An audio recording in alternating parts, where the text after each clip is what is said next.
Tengan ustedes muy buenas noches. Les habla el ingeniero Marco Torres, gerente general de lo que es Fahrenheit Ingeniería Especializada, empresa dedicada a la construcción, diseño y también a lo que sería lo que es la capacitación para ingenieros practicantes hoy en día. Bueno, esto es un esfuerzo conjunto con el Colegio de Ingenieros Civiles de Bolivia, del departamento de Cochabamba. En este caso tenemos el grato placer de presentar al máster en ciencias, ingeniero Rodrigo Suárez, que es una persona bastante connotada en nuestro medio, autor del libro de hormigón estructural. Algunos de nosotros en el país ya lo tenemos, ¿sí? Él es el coautor junto con el ingeniero Marcelo Iriarte.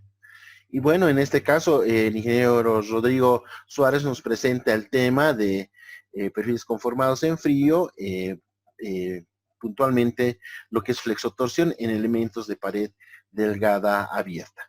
Entonces, sin más preámbulo, pues doy paso al ingeniero Rodrigo Suárez y pues adelante, ingeniero, la sala es suya. Muchas gracias, ingeniero Marco. Agradecerle. ¿Me escuchan bien todos? Sí, se escucha. Sí, ok, gracias. Bueno, agradecerle, ingeniero Marco, a la empresa Fahrenheit y al Colegio de Ingenieros Civiles de Bolivia, filial Cochabamba, por la invitación. Siempre es grato estar con ustedes y bueno, dar un poco de lo que uno ha aprendido y transmitir un poco el conocimiento y sobre todo poner un poco de más preguntas en la cabeza para que podamos continuar en la investigación, ¿no? Porque esto no se acaba acá, esto es cosa de todos los días. Entonces, agradecerle también a los ingenieros que están presentes y bueno, espero que podamos sacar provecho todos de esta charla, de esta conversación que vamos a tener y bueno, por lo menos como les comentaba, que pongamos la semillita de este efecto que es tan importante en elementos de pared delgada y que hoy en día se tiene una proliferación bastante grande de este tipo de elementos, por ejemplo en el caso de las cerchas, y que se está utilizando de manera indiscriminada. Muchos talleres empíricos están trabajando sobre esto, entonces es bueno que ya tomemos un poco de conciencia en el análisis y diseño de estos tipos de elementos y es bueno que vayamos viendo todos los efectos posibles que pueden tener. Bien, vamos a arrancar entonces con la presentación.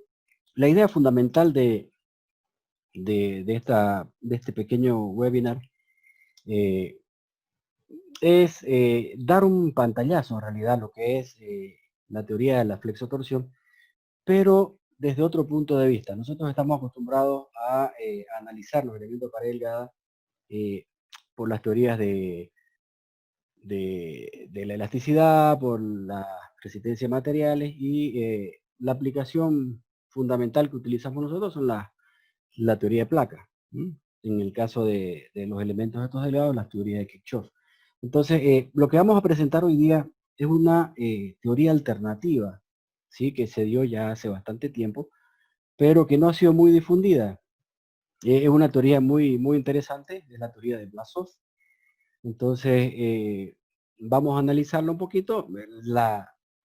El tema de flexotorsión da como para unas 150 horas en un curso aparte, ¿no? Entonces vamos a tratar de sintetizar todo lo que, por lo menos la parte más importante teórica, y al final con un ejemplo práctico para que tengamos por lo menos una idea y ya se nos despierte la curiosidad como para poder ya hacer un análisis mucho más profundo. ¿Ok? A manera de introducción, vamos a ver un poquito de manera rápida lo que son las planchas y los perfiles laminados, es decir, los aceros laminados en frío, que es lo que nos compete en este caso de los efectos que vamos a analizar. Y bueno, los perfiles laminados en frío son ampliamente usados en el sector de la construcción. Hoy día está, por ejemplo, utilizado mucho lo que es el steel framing, sobre todo en la parte de cubiertas para cercha, ¿no? Entonces, pero de todas maneras, su utilización es variada, ¿no? En otros lugares ya se están utilizando en todos los elementos estructurales para construcciones de relativamente baja altura. Son muy eficientes. Bien, básicamente a modo de hacer una pequeña diferenciación, porque muchas veces tenemos ciertas dudas o cierto embrollo en lo que es el acero laminado en caliente y el acero laminado en frío. Eh, es importante mencionar ya que la diferencia entre el acero laminado en caliente y laminado en frío, básicamente es el proceso, ¿sí? El proceso de laminación. El proceso laminado en caliente se utiliza con procedimientos de elevación de temperaturas muy altas, ¿sí? En cambio, en el laminado en frío, como su nombre lo indica, el proceso está normalmente realizado a temperatura ambiente o cercana a esta.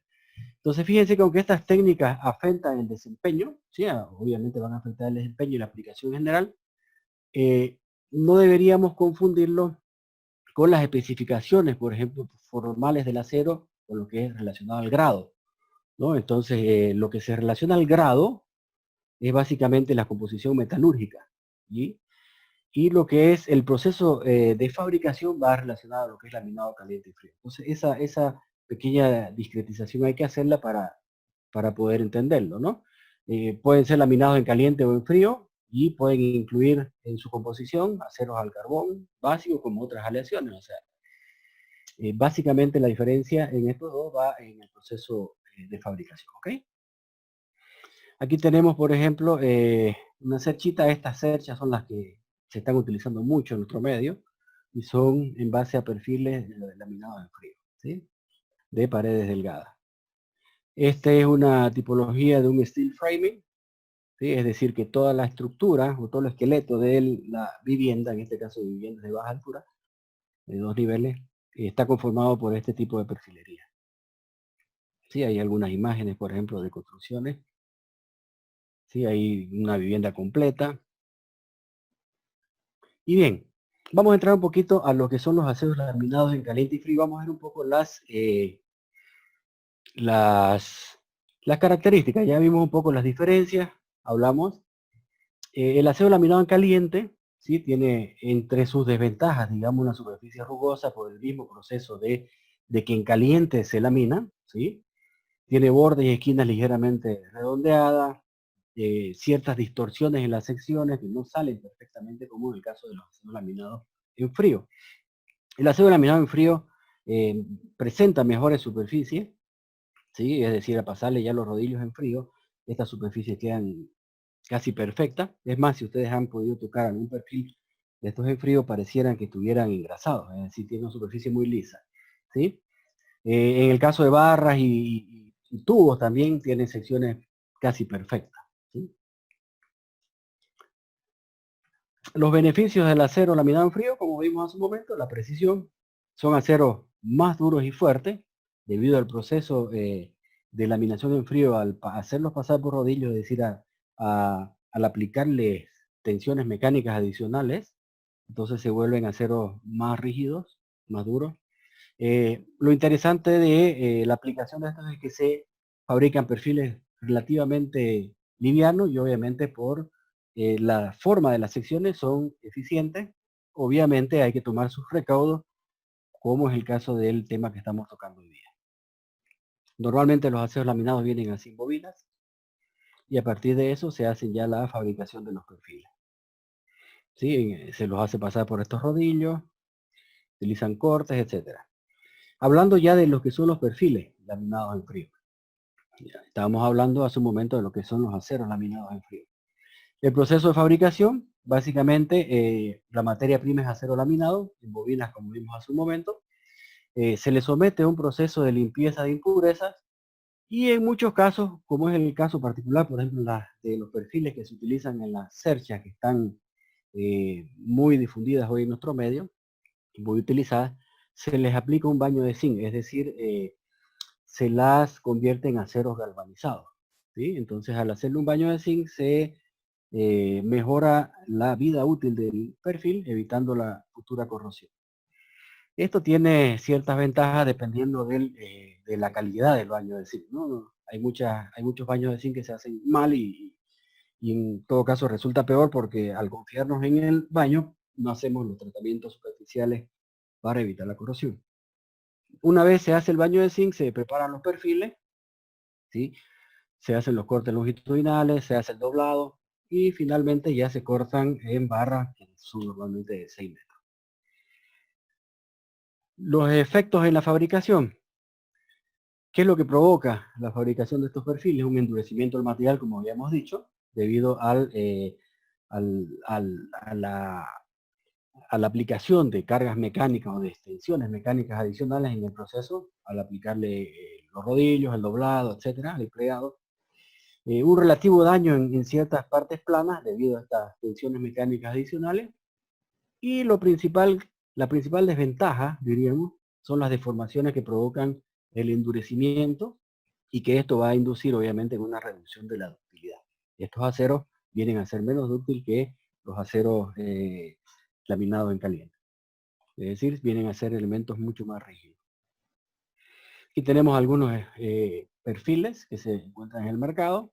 ¿Sí? Normalmente vienen en perfiles canales, perfiles omega, angulares, de alas iguales, en cuadrados, etcétera. ¿Sí? Lo que nos compete a nosotros que vamos a ver hoy día son los perfiles laminados en frío con paredes abiertas. ¿Ok?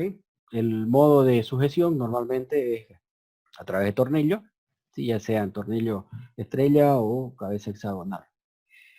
Aquí hay algunos ejemplitos. Se pueden hacer combinaciones también de perfiles para formar secciones mucho más robustas.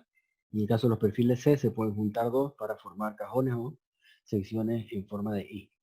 ¿Sí? Normalmente los que más se utilizan son estos que tienen el atiezador, es decir, la C con un pequeño doblez en el borde. ¿Sí? La utilización es múltiple, se pueden utilizar en muros, es decir, en bastidores verticales, bastidores horizontales para cubiertas, para conformar algún tipo de losa. Aquí tenemos las cerchas. ¿Sí? Hay diferentes tipologías que se pueden utilizar. La variedad en la cual uno puede aplicar este tipo de perfilería y la flexibilidad que uno tiene para darle formas es muy interesante, ¿no? Hace que sea un material y obviamente unos perfiles bastante cotizados. Aquí tenemos una figura donde están todos los elementos. Y vamos a empezar a entrar un poquito ya a lo que son los efectos. ¿Ok? Básicamente los efectos en perfiles de pared delgada se vienen dando o se dan los más críticos como efectos locales, es decir, como un pandeo localizado. Al ser elementos de paredes muy delgadas tienden a sufrir pandeo, es decir, son perfiles que tienen elementos muy esbeltos. El alma y las alas son elementos muy esbeltos. En el caso, por ejemplo, este perfil C para pandeo local, ¿sí? Tenemos el pandeo local del alma, ¿sí? Y en la otra gráfica tenemos un pandeo combinado entre pandeo local del alma, el ala y el atiezador inclusive sufre este efecto, ¿no? Entonces, obviamente tenemos que aplicar los métodos de diseño. Normalmente el que se utiliza es el método del ancho efectivo para su análisis y hay que hacer las verificaciones pertinentes. El problema crítico acá es la distancia no arriostrada. Si ustedes se recuerdan un poco del diseño de acero, entonces hay que tomar muy en cuenta dónde se colocan elementos atizadores, dónde se colocan elementos rigidizantes y obviamente tratar de no exceder en las longitudes no arriostradas de los elementos de pared abierta. Aquí tenemos otro efecto que es el pandeo lateral torsional, que es el que nos compete en este momento, que es el pandeo, es la flexotorsión, perdón, que es una falla general, es decir, una falla en toda la longitud del elemento, pero obviamente afecta de manera local como un pandeo lateral torsional, ¿sí? Tanto en el alma como en el ala. Fíjense, la rotación se da de toda la sección alrededor de un punto, ¿sí? Y esto ocurre obviamente cuando un miembro, nuevamente volviendo al tema, no está arrastrado lateralmente, ¿sí? O tiene una longitud no arrastrada muy grande. Por consiguiente, este efecto va a provocar esa distorsión y por consiguiente la rotación de la sección, ¿sí? Este es otro efecto que es bastante interesante, que este no lo vamos a ver acá, pero es bueno que lo puedan conocer y de repente hacer un poco de investigación en el tema, es el pandeo distorsional. Si ustedes se recuerdan, todos estos perfiles vienen y todo el análisis y diseño con este tipo de perfiles viene normado por la AISI. En el año 96, la AISI del año 96 lo contemplaba de manera muy superficial el pandeo distorsional. A partir del AISI 2007, ¿sí? Ya lo han tomado como un acápite independiente, entonces ya le están tomando todas las previsiones necesarias para la verificación, análisis y diseño cuando haya la posibilidad de un pandeo distorsional. Viene a ser una falla general también, pero provoca obviamente pandeos localizados en el alma y en las alas. Fíjense, en el primer gráfico tenemos un pandeo distorsional de un perfil C, sometido solo a flexión pura, ¿no? Donde tenemos la rotación alrededor de un punto, que es la unión entre el alma y el ala ahí arriba, y la sección rota, tanto el ala en conjunto con el atizador, y obviamente provoca que se deforme también el alma. Y en casos, por ejemplo, de pandeos distorsionales, cuando tenemos una columna, un elemento sometido a compresión en una cercha o algún elemento con carga axial de compresión, pues se puede dar este pandeo distorsional en ambas alas, incluyendo sus atizadores y la respectiva deformación del alma, ¿no? Ahí vemos, por ejemplo, este es un diseño tridimensional sacado del software. Entonces ahí pueden ver un poco la mallita, cómo se produce el pandeo distorsional de un perfil C. Este en el caso de un pandeo distorsional sometido, de un perfil C sometido a flexión pura. Bien, vamos a entrar un poquito al análisis de la teoría, a entrar ya a analizar lo que les comentaba un poquito, que es la teoría de Blasov, ¿sí? Y vamos a ver un poquito los conceptos generales.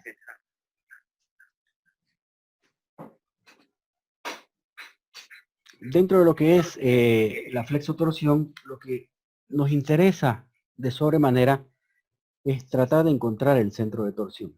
Es el punto clave o neurálgico en este tipo de diseño, porque dependiendo dónde se aplican las resultantes de las fuerzas torsionales, es que vamos a incurrir en algún tipo de torsión, ¿ok? Entonces, las fuerzas y momentos que tienden a torsionar un elemento o un miembro estructural son las que nosotros conocemos en resistencia materiales como fuerzas torsionales, ¿sí? Estas fuerzas torsionales van a producir o provocar esfuerzos y deformaciones, ¿correcto? Y obviamente van a depender de las secciones, es decir, de la geometría del elemento estructural, ¿sí? A la cual está siendo sometida las fuerzas torsionales.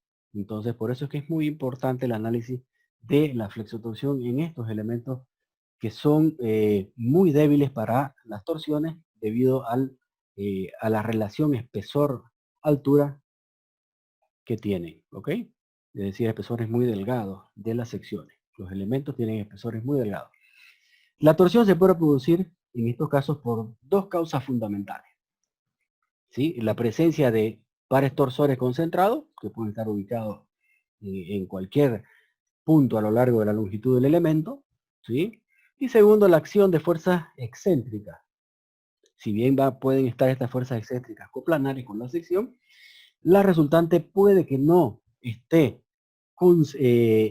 concentrada, la resultante no caiga o su punto de acción de la resultante no esté concéntrico con el centro de corte o centro de torsión. ¿Ok?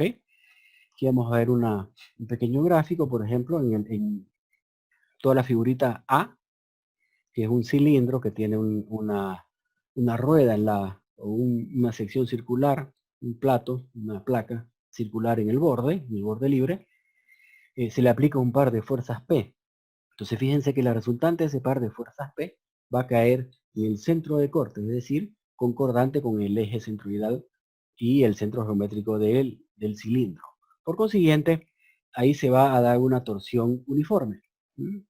Entonces, en ese caso, la sección va a rotar de manera uniforme y las tensiones de corte o cizalladura, que vemos ahí en ese pedacito de torta, van a ser obviamente uniformes también a lo largo de la sección.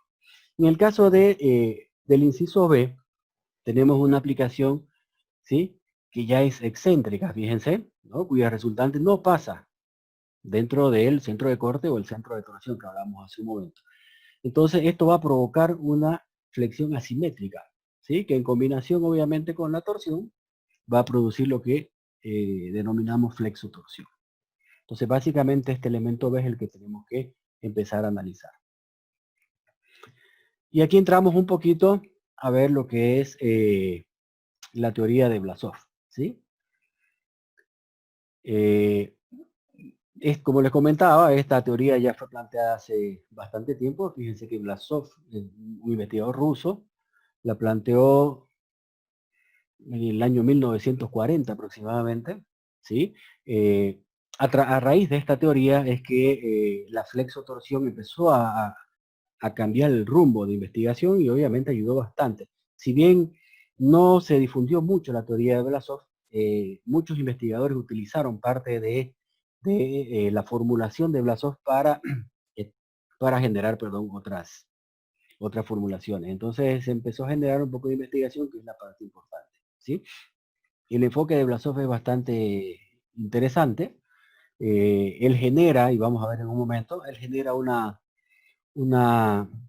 nueva condición o variable geométrica que es la base fundamental de su análisis, ¿ok? Y sobre todo lo aplicó para secciones de paredes delgadas, ¿ok? Primero tenemos que definir lo que es una sección delgada si cumple las siguientes condiciones, ¿no? Es decir, si el espesor dividido entre la altura útil o la altura de diseño es menor a 0,1, es decir, la relación tiene que ser menor o igual al 10%, ¿correcto? Lo mismo ocurre con la altura útil dividido entre la longitud del elemento. Cualquiera de esas dos, la menor, tiene que cumplir, y si cumple, es clasificado, catalogada como un elemento de sección delgada, ¿ok? Fíjense, aquí tenemos un poco una sección arbitraria cualquiera, de pared delgada, ¿sí? Donde podemos tener, como ven a la derecha, una sección con zonas rectas, otra con secciones con zonas curvas, etc. La teoría de Blasov funciona para cualquier tipología de sección, ya sean rectas o curvas, ¿ok? Entonces, vamos a dar algunas definiciones básicas que indicó Blasov para poder plantear la teoría, ¿ok? La primera, obviamente, es la que habíamos visto en el inciso A, que es una barra se considera delgada si cumple las dos funciones. La segunda, que vemos acá, ¿sí? Y es que la sección delgada puede ser construida por paredes rectas o curvas, como les había comentado, y representada por una línea imaginaria denominada eje medio. Esto es fundamental. Esto es fundamental porque Blasov realiza la integración de las fuerzas de cizalladura a lo largo de la sección a través de ese eje medio. ¿Ok? Fíjense que aquí se ve un pequeño vectorcito S que nace de algún punto de ese eje medio. ¿Ok? La siguiente consideración fundamental, ¿sí?, es que el sistema de referencias, fíjense en la gráfica, los ejes X, Y, Z están asociados a las secciones de interés, es decir, a la sección que estamos analizando. Tienen su origen, si ustedes se fijan en el punto donde parten los tres ejes, tienen su origen en el centro de gravedad de la sección. ¿Ok? Están definidas, fíjense, el eje X, que es coincidente con el eje longitudinal de la barra. Los ejes Y y Z son los ejes principales de inercia, es decir, son los que forman el plano de la sección, ¿correcto? Tanto el eje Y como el eje Z están contenidos en el plano de la sección. Por consiguiente, los momentos de inercia van a estar referenciados al eje Y y al eje Z. Vamos a utilizar las inercias en Y y las inercias en Z. ¿Sí? Se considera además, fíjense, ¿sí?, una ordenada S. Es decir, es una ordenada que tiene su dirección a lo largo del eje medio. ¿Estamos de acuerdo? Entonces, el sentido ya uno lo podrá tomar de manera arbitraria, positivo o negativo, en función del análisis que uno quiera. Pero la dirección es concordante con el eje medio, ese eje imaginario que hemos creado en el centro, que está ubicado a T medio, ¿sí? T es el espesor de la pared constante, entonces está ubicado a T medios. Bien.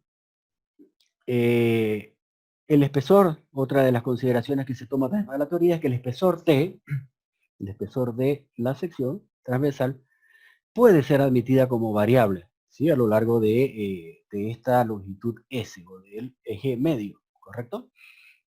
Donde el elemento del área de esa misma sección va a estar definido por la siguiente ecuación. Fíjense que, perdón, el diferencial de área, si ustedes lo vieron acá en la sección, ahorita vamos a volver al dibujo, es igual a T por el diferencial de S, que es el diferencial del eje medio. Fíjense, vamos a verlo en la gráfica un poquito, fíjense acá, ¿sí?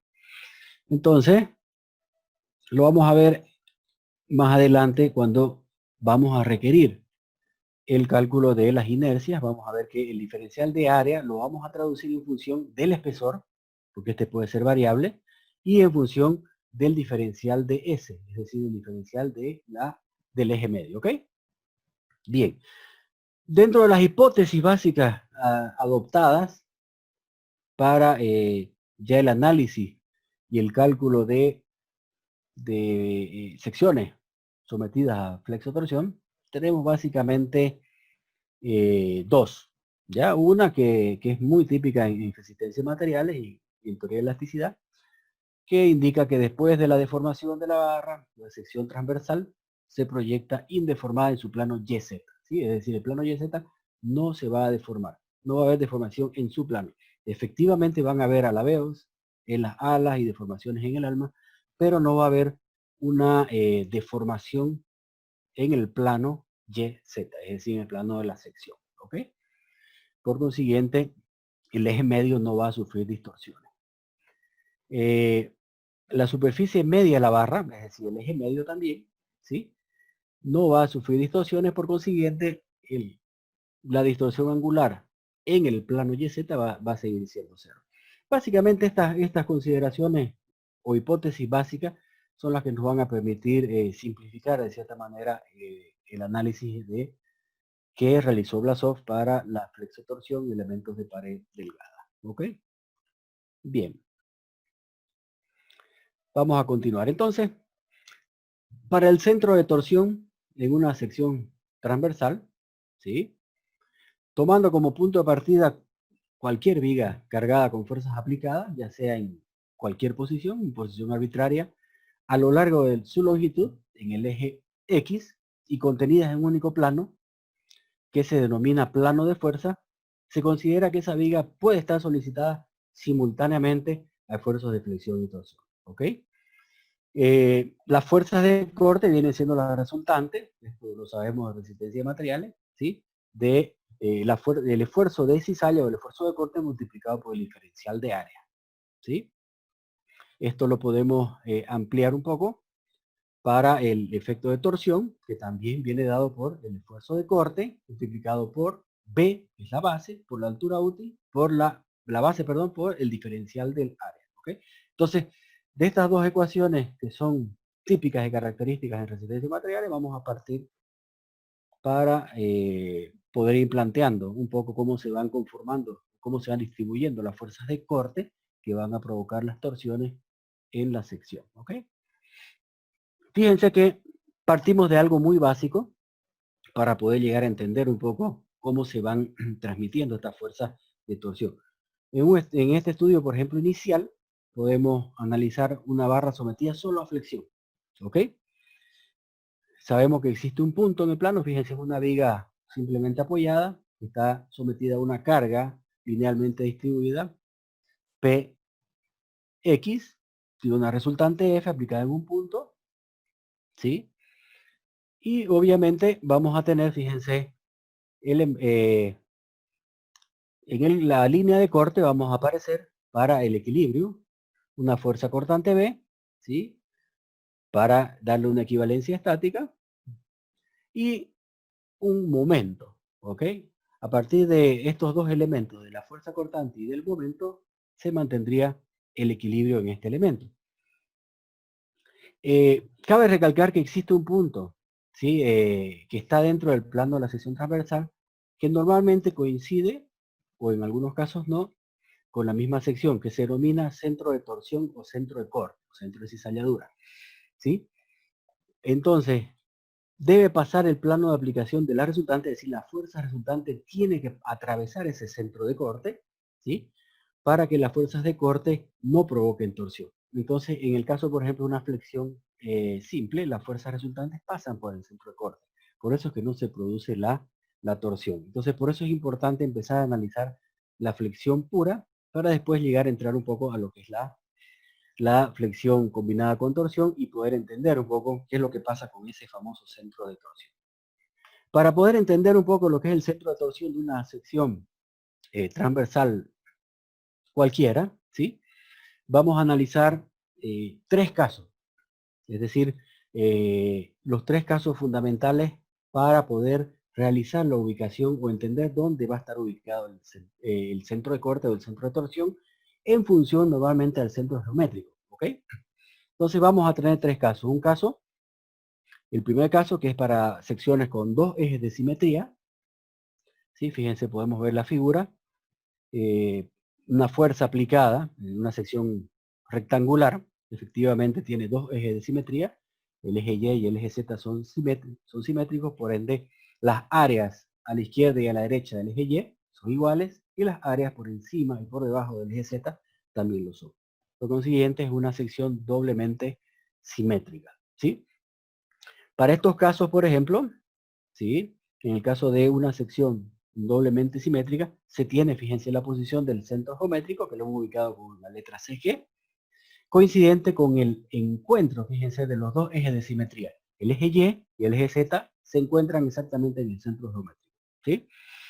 Este aspecto, obviamente, demostrado por la condición de momento estático nulo para ambos ejes, es decir, el momento estático es 0 para los 2 ejes.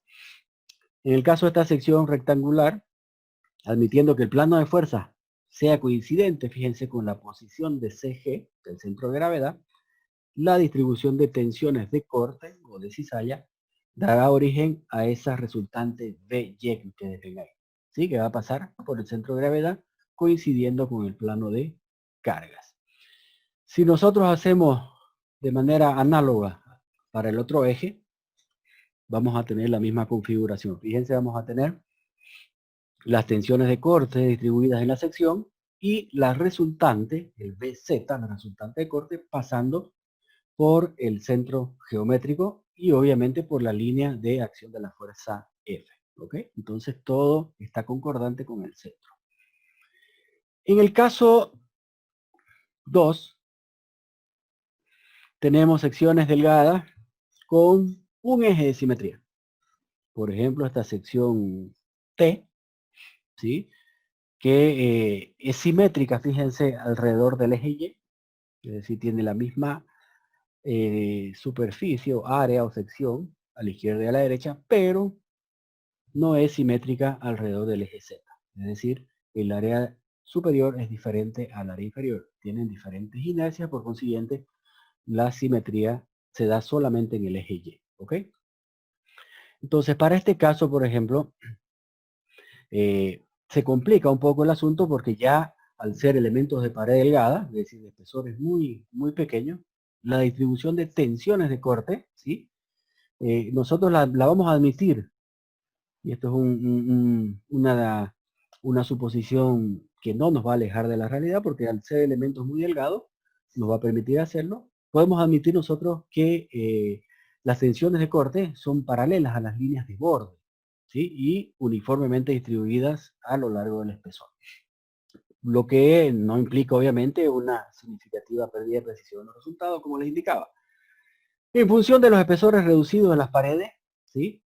Este tipo de sección puede ser representado también por un eje medio. Fíjense ese eje que tenemos segmentadito, que está también definido como un eje medio, ¿sí? Como un análisis inicial podemos plantear o asumir de que el plano de carga sea coincidente con el eje de simetría de la sección a lo largo del eje Y. Es decir, que la fuerza de corte Y es concordante con el eje de aplicación de la carga F y por ende también cortando el centro geométrico de la sección. ¿Ok? Para el caso, por ejemplo, del otro eje, en el caso del eje Z, ¿sí? Ahí ya empiezan nuestros problemas. ¿Sí? El plano, fíjense, si bien es coincidente con la sección, en flexión en el eje Y en este caso se obtiene una distribución ya de las tensiones de cizallamiento, fíjense, en el ala. ¿Sí? Por consiguiente, la resultante va a estar, la resultante BZ va a estar a lo largo de ese eje. Si bien es coincidente, les decía, con la línea de carga, ya no es coincidente con el centro geométrico o con la línea del eje principal Z. ¿Ok? Entonces ahí ya viene un primer problema, donde vamos a tener ciertas diferencias para poder encontrar el centro de torsión. ¿Ok? Un tercer caso, bueno, podemos ver este segundo caso también con un perfil bastante utilizado, que es el perfil C. ¿Sí? Fíjense que en este caso también tenemos un elemento de doble simetría, es simétrico alrededor, en este caso, perdón, del eje Z, pero es asimétrico alrededor del eje Y. Fíjense el punto D en la figura de la izquierda, ¿sí? Donde se aplica la línea de carga, F, está ubicado a una distancia C del borde, ¿sí? Del borde del perfil 6. Por consiguiente, a una distancia mayor del centro geométrico de la sección. El centro geométrico se encuentra dentro de la sección C. Entonces ahí empiezan ya los primeros problemas. De todas maneras, para este caso, por ejemplo, que es un perfil muy utilizado, ¿sí? En este caso, por ejemplo, la distribución de los esfuerzos de corte tau, si lo podemos ver con estas flechitas pequeñitas que están circulando alrededor del perfil, ¿sí? Se puede idealizar como tal, obviamente respetando las condiciones de equilibrio que se tienen que dar internas y externas. El conjunto de las partes que se componen la sección, las hadas y el alma, a través de ellas recorre toda la fuerza de corte, ¿okay? De un extremo a otro. Entonces puede ser contrario, por ejemplo, a los elementos que habíamos visto hace un momento. ¿Sí? En la sección, por ejemplo, por equivalencia estática, si podemos ver la parte derecha de la figura, ¿sí? Por equivalencia estática, con reducción en el punto O, si tomamos un punto central, fíjense, O, que está ubicado en el punto medio ahí del elemento vertical, ¿sí? La resultante de corte en esa barra va a pasar por ahí, ¿sí? En esa sección. Entonces podríamos nosotros realizar el equilibrio a través de las fuerzas de corte y los momentos alrededor del punto O. Entonces se tienen esas ecuacioncitas que tenemos abajo, que la sumatoria de fuerzas verticales tiene que ser 0. Por ende, fíjense, la fuerza B viene siendo igual a la fuerza A, que es la resultante del esfuerzo de cizalla o de esfuerzo de corte a lo largo de ese elemento de la sección vertical. ¿Ok? La sumatoria de momentos también podemos hacer para asegurar el equilibrio y vemos que B por C, fuerza por distancia, va a ser igual a el momento provocado por el par de fuerzas B de los elementos horizontales. Esas B son las resultantes a lo largo de los elementos horizontales de el esfuerzo de cizalla. ¿Ok? Ahí haciendo un poco de reducciones llegamos a que B sobre A por H es lo que tiene que ser igual a C, ¿ok? Despejando C de ahí, que es lo que nos interesa. Es decir, lo que nos interesa inicialmente es tratar de encontrar la ubicación de ese centro de torsión, de ese punto T. Por consiguiente, de esa ecuación despejamos C, ¿ok? Bien. Para el caso 3, que es el caso un poco más complejo, diríamos, es el caso donde tengamos secciones asimétricas, completamente asimétricas, es decir, que no exista simetría en ninguno de los ejes, ¿ok? Para este caso de paredes delgadas, pueden trabajar ya sean secciones rectas o curvas, ¿sí?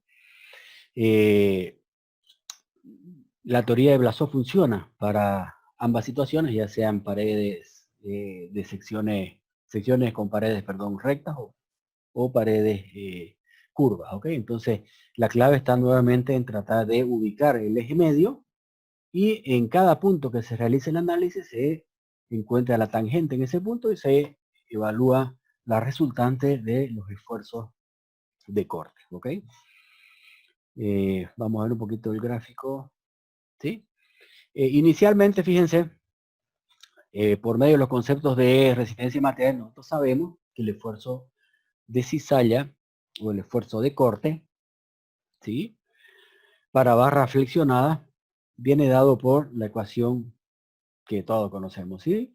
El tau es igual a, o el esfuerzo de cizalla es igual a la fuerza de corte multiplicada por el momento estático dividido entre el espesor por la inercia. Cuando le ponemos inercia, pero en el caso de las inercias hay que trabajar con las inercias de los ejes que conforman el plano de la sección, ya sea la inercia en Z y la inercia en Y, ¿ok?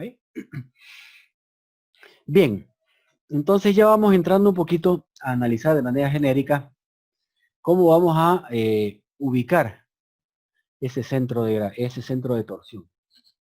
Fíjense que en un primer análisis podríamos plantear nosotros un plano de cargas, esta línea punteada discontinua, es la que tiene la dirección de BY, ¿sí? Es un plano ficticio, vamos a llamarlo así, pero fíjense que es paralelo al eje Y, ¿ok?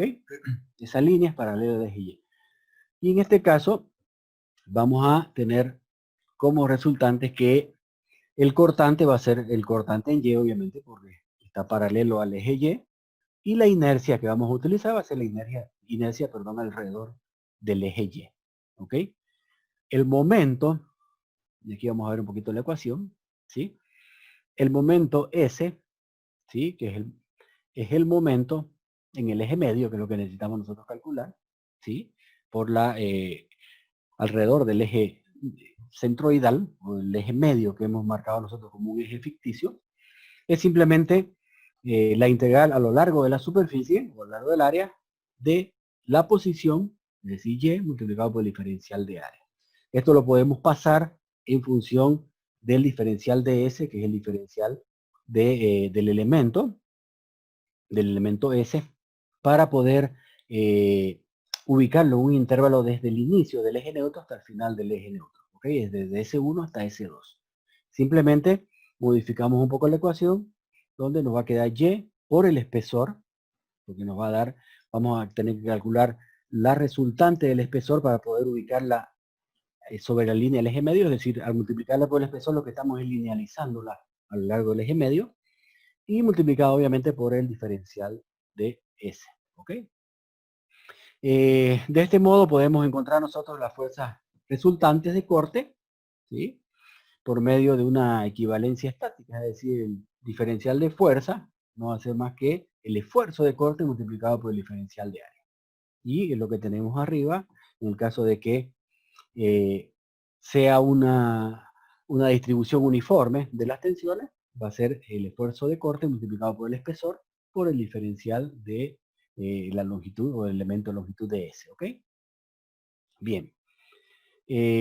Siguiendo un poco con el centro de torsión para secciones asimétricas, ¿sí?, vamos a ver que en base al primer análisis que vimos en la anterior figura, pudimos darnos cuenta que la condición que permite obtener el lugar geométrico, es decir, la ubicación de ese centro de torsión D, es aquella que nos garantice, y esto es importante, que la resultante de los momentos de las fuerzas elementales obtenidas por el producto de las fuerzas, los esfuerzos de corte multiplicado por el diferencial de área, es decir, de la resultante, en relación al centro de torsión, ¿sí?, por medio del integrando toda la sección, obviamente, desde S1 a S2, sea nula, es decir, sea cero. Por consiguiente, nos queda una ecuación, que es la que estamos viendo ahí abajo, que la integral simplemente la igualamos a 0, ¿ok?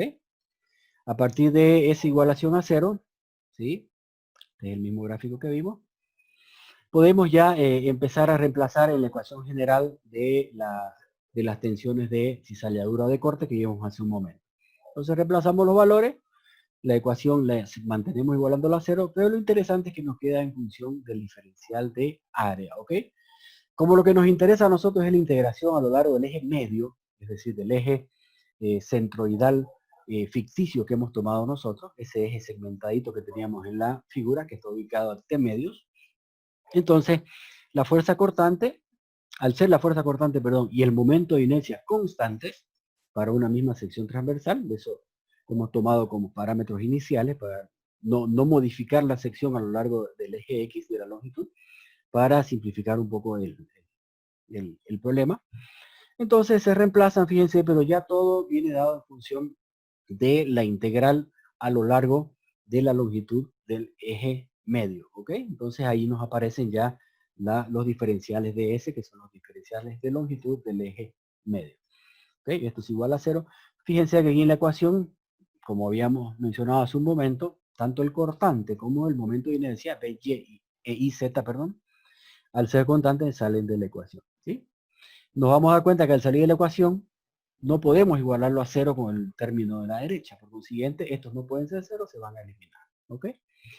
Que es lo que indica aquí en este punto. ¿Sí? Como la relación BY entre IZ es diferente de 0, entonces de la última igualación sale. Por consiguiente, el término que puede ser 0 es el término que está multiplicando a estos valores que no han podido ser 0. Esto ya es un poco de cálculo diferencial. Esta ecuación se la resuelve a partir del procedimiento de doble integración. Aquí están los resultados. Esto vamos a pasar un poquito rápido porque lo que nos interesa ver es cómo nos queda la ecuación. ¿Ok? Como producto final, fíjense ahí la tenemos la ecuación. ¿Sí? Nos queda como la integral de S1 a S de Y, que es la posición, por el espesor, por el diferencial de longitud, por la integral de N de S. Entonces todo esto, fíjense, va a estar igualado a 0, después de haber resuelto por doble integración.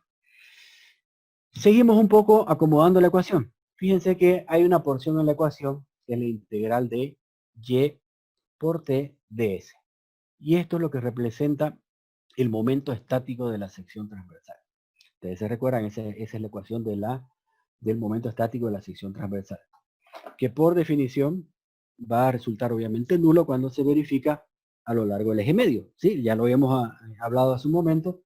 El momento estático de la sección alrededor del eje medio es 0. Por consiguiente, la ecuación se empieza a acomodar un poco mejor. Y como producto final, fíjense, obtenemos esta ecuación mucho más simplificada que tenemos abajo. En el término de los corchetes, fíjense, la integral de S1 a S por N de S, por si acaso N, les voy a mostrar un poquito en el gráfico, fíjense aquí, N es la distancia del punto, ¿sí?, que estoy yo analizando, es decir, del punto D, perdón, del centro de torsión, perpendicular a la tangente, ¿sí?, del punto localizado en el eje medio que corta, donde estoy yo analizando. Es decir, yo tengo el eje, podría ser un eje curvo, podría ser un eje recto. Yo trazo una tangente en ese punto y posteriormente trazamos una perpendicular del centro de torsión a esta tangente, y esa distancia n es la que nos empieza a importar. ¿Sí? ¿Por qué nos empieza a importar? Y aquí vamos a tomar un poquito los datos que ya vamos a ir viendo adelante, pero es importante porque al ir deformando esta sección,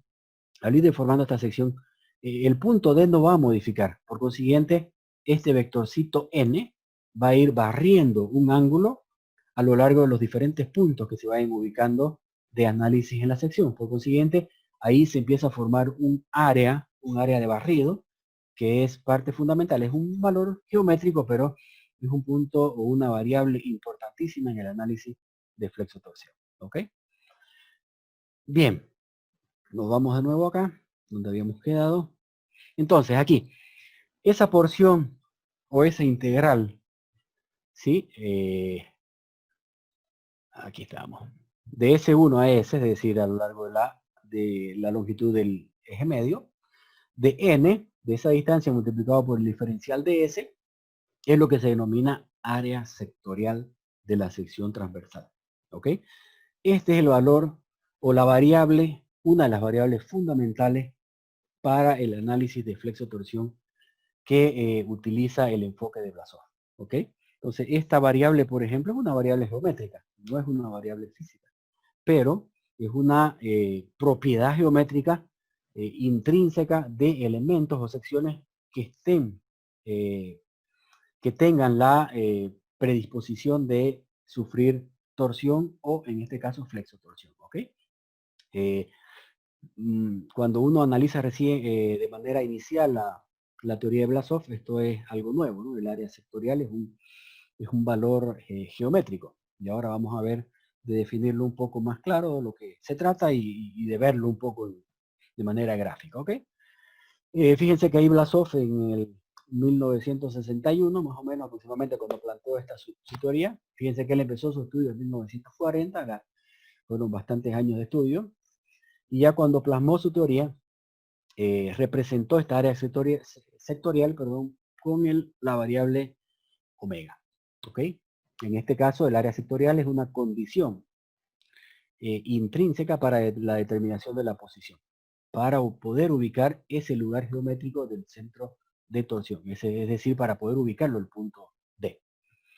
Entonces, ahí tenemos que esa integral ahora la vamos a llamar omega, por consiguiente, incluyéndola en la anterior ecuación donde habíamos desarrollado la integral a lo largo del área, reemplazamos simplemente donde tenemos la integral de S1 a S por omega y tenemos la ecuación, fíjense, mucho más sencilla. Esta ecuación obviamente va a funcionar para ambos ejes, ¿sí? En el caso, por ejemplo, análogo, si nosotros ahora en vez de tomar el eje Y, tomamos el eje Z, es decir, creamos nuevamente un plano ficticio de cargas, ese eje que ustedes tienen con línea y punto, ¿sí? Donde su dirección está a lo largo de DZ, es un eje paralelo al eje Z. Por consiguiente, el cortante va a ser BZ. Y fíjense qué importante que corte el punto D. Entonces, lo importante y lo inicial y lo sencillo de cómo encaró Blasov esto es que tomó dos ejes ficticios para que de alguna u otra manera estos ejes estén paralelos a los ejes principales de la sección, ¿sí? Se puede trabajar así porque después de todas maneras uno puede realizar una rotación de la sección para que exista un encaje paralelo en estos ejes. Entonces, lo ideal y fundamental es tratar de que estos ejes sean paralelos para que la ubicación de D sea mucho más sencilla. Entonces, obviamente aquí la inercia que va a trabajar también es la inercia en Z, ¿sí? De manera análoga a lo que hicimos con el caso de Y, también vamos a tener, fíjense, la integral exactamente igual. Omega por Z por el diferencial de área igual a Z. Y en el caso de Y teníamos omega por Y por el diferencial de área, ¿sí? Estos dos productos, fíjense aquí ya está todo integrado en un solo gráfico. Tenemos el eje paralelo al eje, el plano de aplicaciones de cargas, ¿sí? Tenemos los dos planos, el eje paralelo al eje Y, paralelo al eje Z, donde tenemos las resultantes de BY y BZ. Fíjense que ambos ejes cortan en el punto D, que es el centro de torsión. Entonces, estos términos, fíjense, que vienen a ser el producto del área sectorial, omega, por Y, en el caso del eje Y, o por Z, en el caso del eje Z, a lo largo del área, es decir, del diferencial de área, vienen a denominarse lo que Blasov lo catalogó como productos sectoriales de la sección transversal, ¿ok? Y estos productos sectoriales tienen que estar siempre referenciados a los ejes principales de inercia, es decir, al eje Y y al eje Z respectivamente. Aquí un poquito de un tema fundamental, he puesto un poco gráfico, un poco de texto grande para que podamos captarlo. Es importante resaltar, fíjense que el área sectorial omega, cuando se calcula en relación a un tramo cualquiera del eje medio, de una sección cualquiera, resulta en el doble del área del sector, generada por el barrido de la línea que une el centro de torsión, admitido como polo, y el origen S1 admitido de manera, adoptado, perdón, de manera aleatoria. Esto lo vamos a ver bastante claro, fíjense en este grafiquito de acá. Fíjense, y es lo que les comentaba. Tenemos el punto D, ¿sí? Tenemos a lo largo del eje medio, es decir, del eje S, marcamos un pequeño diferencial de DS, un pequeño diferencial de longitud, ¿sí? Que va desde S1 hasta S2. La sección, al ir rotando, provocado por los momentos torsores o por la combinación de la flexión con la torsión, va a hacer que el vector de S1, si tomamos como pivote el punto D, barra un área de S1 a S2 con el punto fijo D. Y fíjense que ahí está la nomenclatura y es lo que decía el texto anterior, ¿sí?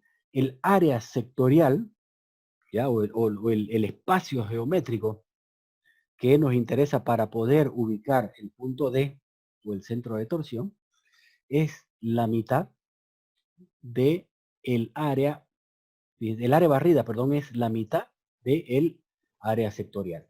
Entonces, si nosotros conocemos el barrido, podemos conocer fácilmente el área sectorial, ¿ok?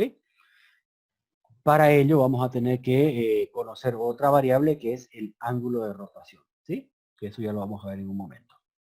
Bien, entonces, esta área es fundamental. Esta área es fundamental para poder encontrar el ángulo de rotación y obviamente las variables involucradas en la flexotorsión.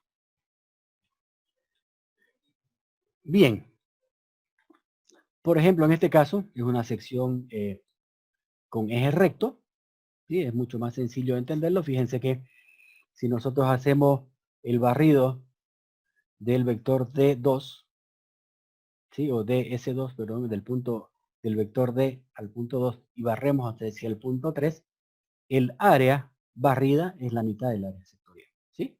En este caso se puede entender mucho más sencillo. Entonces, gran parte de la formulación que viene ahora viene relacionada obviamente al área sectorial, porque a través del área sectorial y del producto sectorial vamos a poder encontrar de manera muy, muy sencilla y rápida las ecuaciones que nos van a llevar a encontrar el ángulo, que es una de las variables fundamentales, el ángulo de rotación, y por ende las deformaciones en particulares en los elementos que es el alabeo, ¿ok? Perdón, voy a tomar un poquito de agua. Ok. Bien, ahora vamos a entrar un poco al análisis de deformaciones y tensiones normales en flexo torsión. ¿Ok? Bien. Podemos ver en el gráfico, fíjense, ahí tenemos un elemento diferencial de X de una sección cualquiera. En este caso le hemos puesto rectangular, pero puede ser un elemento de paredes abiertas, no interesa. Lo que nos interesa ahora analizar es un poco cómo se van a dar las deformaciones a lo largo del eje X, ¿ok? Y cómo influencian las tensiones normales, tanto sigma X, que son las a lo largo del eje X, como las sigma S a lo largo del eje medio, pues ese eje ficticio que hemos colocado en T medios, ¿ok? Entonces, fíjense que para este caso, por ejemplo, si nosotros aplicamos la ley de Hooke, en esta figurita, nosotros sabemos que la relación, ¿sí? Entre las tensiones, estos sigmas, y las deformaciones, ¿sí? En este caso, epsilons, en estado plano de tensiones, ¿sí? Podemos escribirla de la siguiente manera, en este caso que tenemos aquí, ¿sí? Que sería la deformación unitaria en X es igual a 1 sobre el módulo de elasticidad, que multiplica al esfuerzo axial o normal sigma X menos Poisson multiplicado por el esfuerzo sigma S. ¿Sí? En esta ecuación, ¿sí? Tanto sigma X como sigma S van a representar las tensiones normales, como les había indicado, en las direcciones del eje de la barra, es decir, del eje X, y la siguiente sigma S a lo largo del eje medio respectivamente. ¿Ok? Y tenemos obviamente la inclusión de las propiedades mecánicas del módulo de elasticidad y la relación de Poisson o el módulo de Poisson. Bien. Fíjense que podemos ligar una relación, ¿sí? Si nosotros asumimos de que la deformación a lo largo de la deformación unitaria a lo largo del eje medio, que era una de las hipótesis fundamentales que habíamos planteado hace un momento, al iniciar el análisis tensional de la teoría de Blasov. Por lo tanto, la ecuación podemos igualarla a cero, es decir, con esto podemos sacar o verificar una relación más sencilla o más directa entre las tensiones en las dos diferentes direcciones. Es decir, calcular una relación a través del módulo de Poisson entre sigma S y sigma X. ¿Ok? Ahí tenemos la ecuación que nos demuestra eso. Y aquí viene ya un poquito la inclusión de las fuerzas resultantes, es decir, de N, la fuerza axial, los momentos en Z y los momentos en Y. Cuando nosotros tenemos un elemento sometido a flexión pura, estas tres variables van a tener valores, van a ser diferentes de cero. ¿Sí? Pero cuando nosotros hacemos referencia, y esto se da por la proporcionalidad que existe entre el esfuerzo axial X y el área sectorial omega, ¿sí? Haciendo un estudio de estas variables, de estos parámetros, nos damos cuenta que en este elemento flexotraccionado, las resultantes de estas fuerzas, ¿sí? Van a ser cero. ¿Ok? En los puntos donde nosotros vamos a calcular. ¿Por qué? Porque nosotros lo que nos va a interesar son las fuerzas de corte. Y las fuerzas de corte van a generar momentos torsores, ¿sí? Momentos en torsión pura, que se llama, que es el momento ML, y el momento FT, que es el momento en flexotracción. Por consiguiente, esto igualando a cero, vamos a empezar a simplificar un poco las ecuaciones. Entonces, fíjense, Blasov acá, ¿sí? Trató de relacionar, es decir, se planteó él, si yo tengo momentos en Z y momentos en Y para un elemento flexionado, ¿qué otro tipo de fuerza o esfuerzo me van a aparecer en el caso de un elemento flexotraccionado? ¿Sí? Entonces, por analogía, ¿sí? Por analogía, Blasov provocó, debido a la no existencia de las resultantes de estos esfuerzos, de estas fuerzas, perdón, ¿sí? El efecto provocado por la aparición de tensiones en sigma X. Entonces, para poder entender este nuevo esfuerzo solicitante, este nuevo esfuerzo que es producto de sigma X, ¿sí? Del esfuerzo axial a lo largo del eje X longitudinal, lo denominó como bimomento.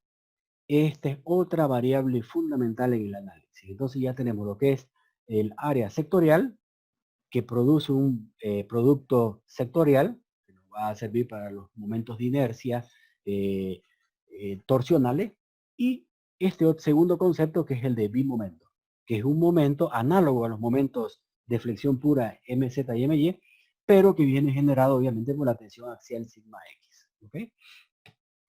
Bien, esto lo vamos a analizar en un momentito, cómo se calcula el bimomento. Bien, entonces, lo principal y fundamental es cómo se van desarrollando a lo largo de la sección las tensiones de cizallamiento de corte, es decir, las tensiones de flexotorsión, las tensiones, perdón, de corte o de cizallamiento provocadas por la flexotorsión.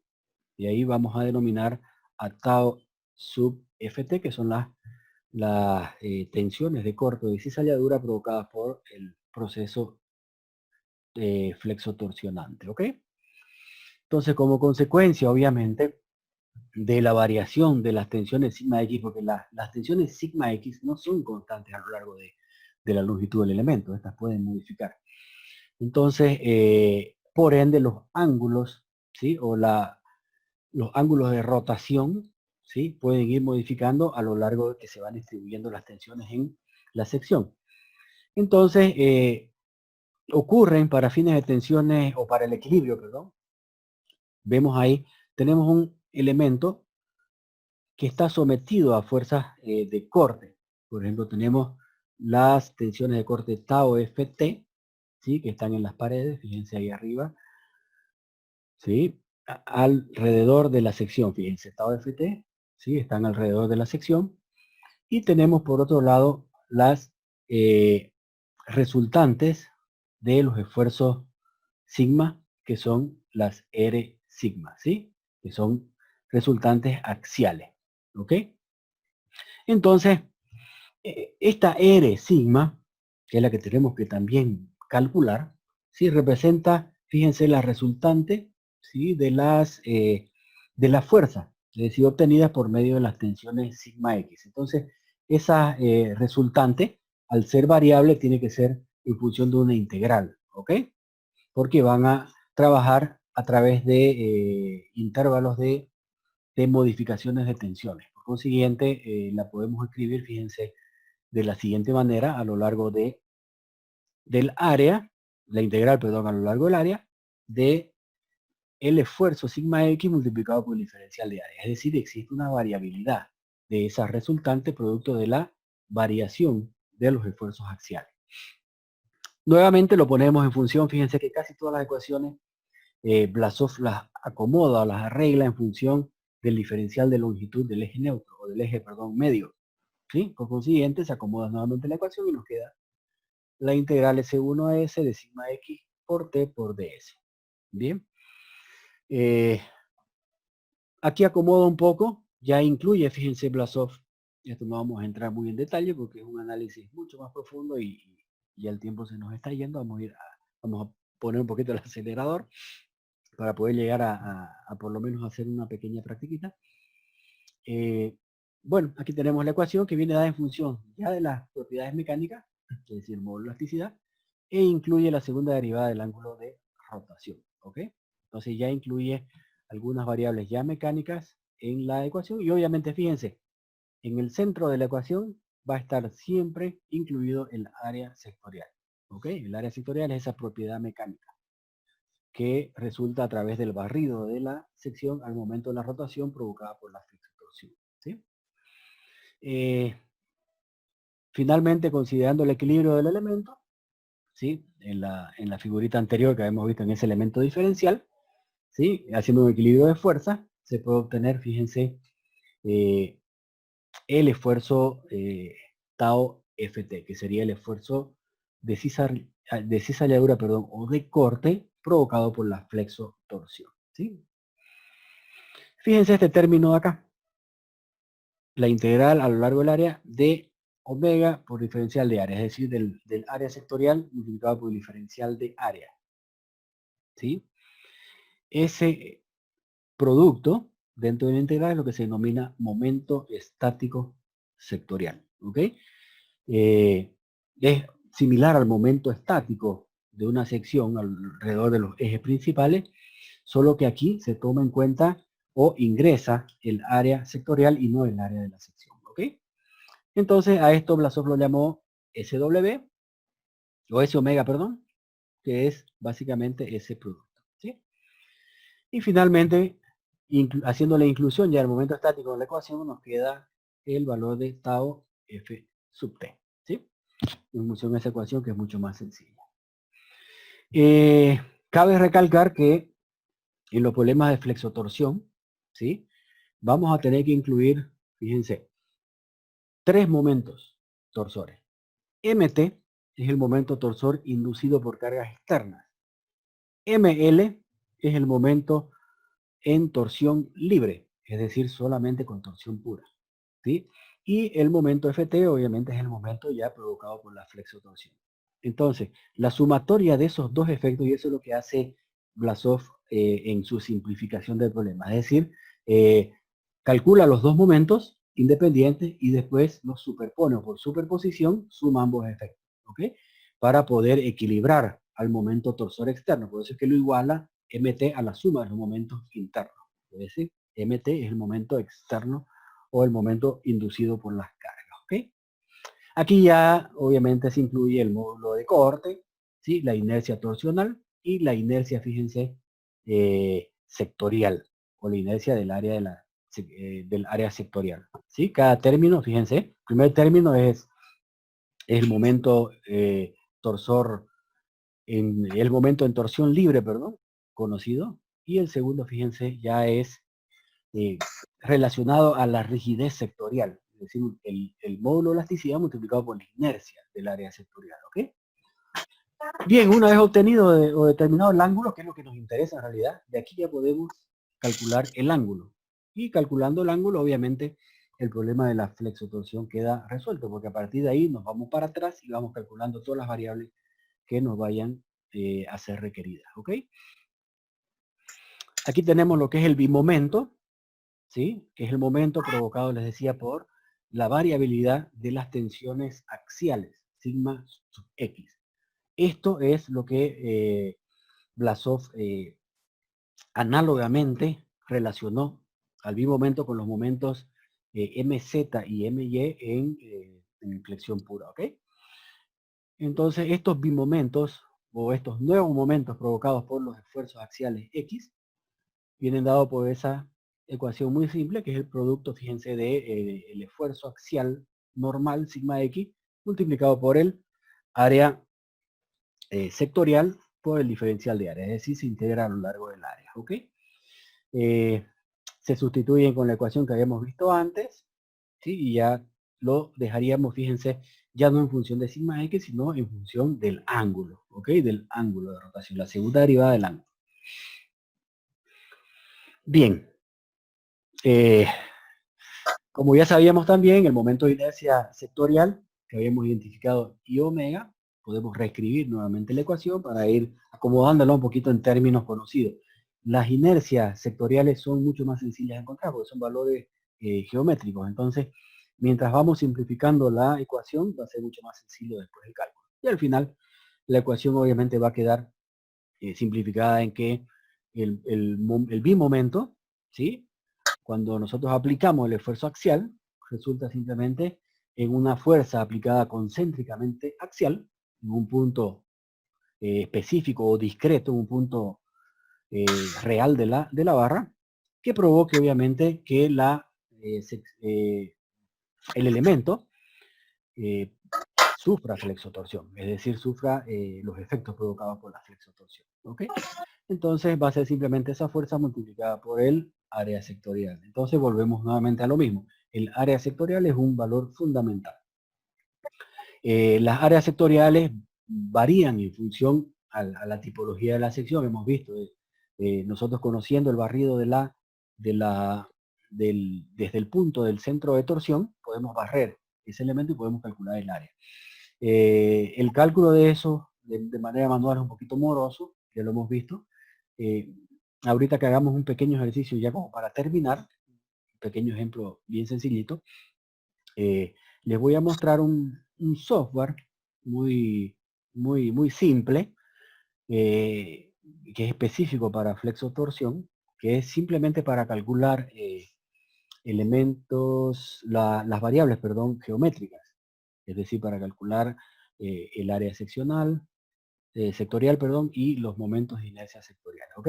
¿Qué es la parte en esencia compleja? A partir de ahí se reemplazan las ecuaciones que ya están desarrolladas por Blasov y los valores de ángulos, momentos de flexotorsión y demás son muy sencillos de encontrar. Después lo único que quedaría es armar los diagramas para hacer las verificaciones y o diseños en caso de que estemos con una estructura empezando de cero, ¿ok? Bien, ahí tienen, por ejemplo, el ejemplo de un bimomento, ¿sí? Aplicado, fíjense, para una sección I, ¿no? Es la fuerza multiplicada por B por H, porque B por H, ¿sí? Es el área sectorial. No se olviden, fíjense, este es el diagrama del barrido, ¿sí? Entonces el barrido es la mitad del área sectorial. Entonces la área sectorial va a ser B por H, ¿ok? Bien. Aquí tenemos un poquito a modo de visualizar este efecto. Fíjense cómo se van comportando. En caso de que yo tenga solamente un momento torsor. Por si acaso, aquí donde termina la longitud de X podría ser un elemento empotrado, podría ser un elemento libre. Ya vamos a ver en el ejemplo cómo van modificando las condiciones de contorno, cómo van modificando o cómo nos van ayudando a tener valores iniciales. ¿Ok? Entonces, básicamente, como para entender un poco la nomenclatura, fíjense, la sección está compuesta por los ejes principales y el Z. El MT es un momento torsor que puede ser aplicado, en este caso, por ejemplo, en el borde libre. El M minúscula son momentos torsores distribuidos, que también podría ser el caso. ¿Sí? Fíjense que a través del momento torsor yo puedo distribuir ese momento a través del diferencial de momento torsor por el momento en X. ¿Sí? Por diferenciales al siguiente borde, obviamente hay un incremento diferencial de momento más diferencial de momento T. ¿Sí? Básicamente aquí tenemos también el sentido, fíjense, el sentido antihorario positivo, el sentido horario negativo, etcétera. ¿Sí? Estos se siguen manteniendo los sentidos que nosotros conocemos.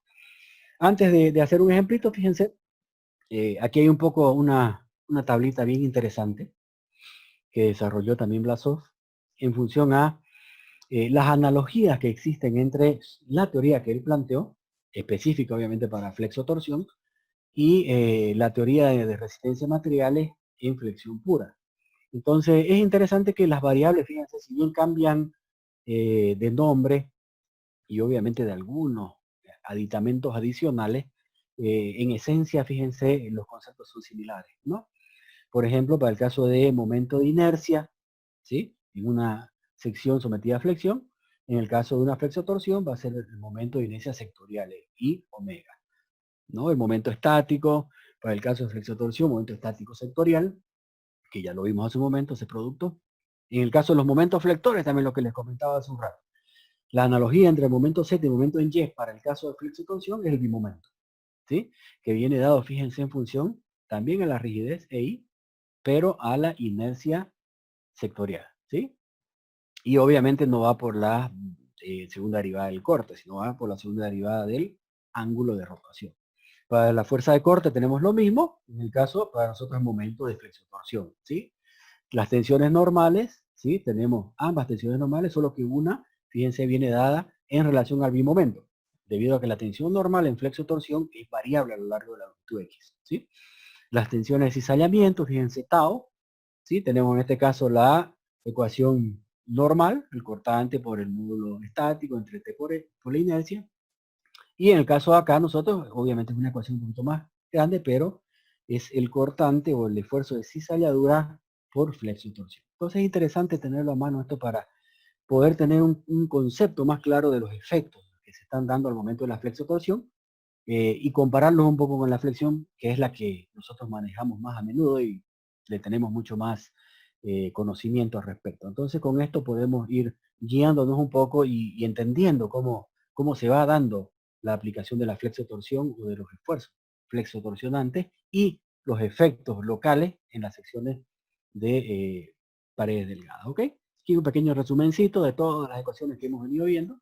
Fíjense que el bimomento ya está dado en función de la solución de la ecuación diferencial. Acuérdense que la ecuación diferencial de bimomento B, aquí abajito, venía dada por derivadas primeras, segundas y terceras del ángulo de rotación. Entonces, esa ecuación diferencial es una ecuación relativamente compleja.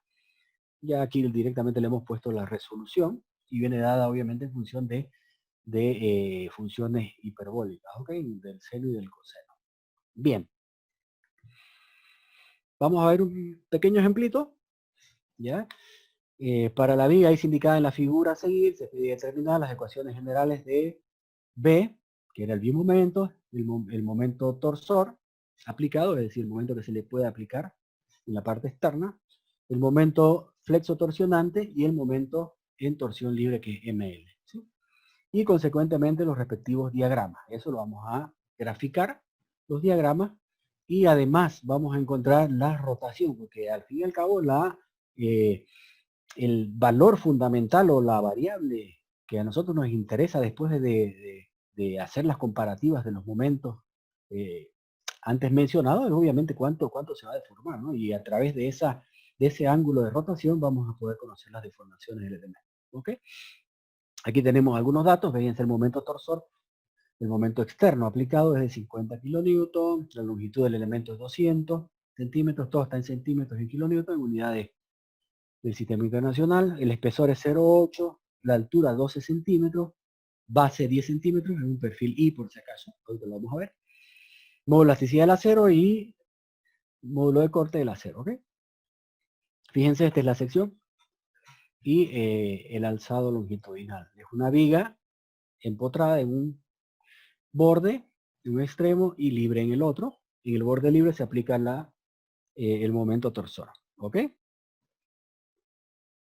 Bien.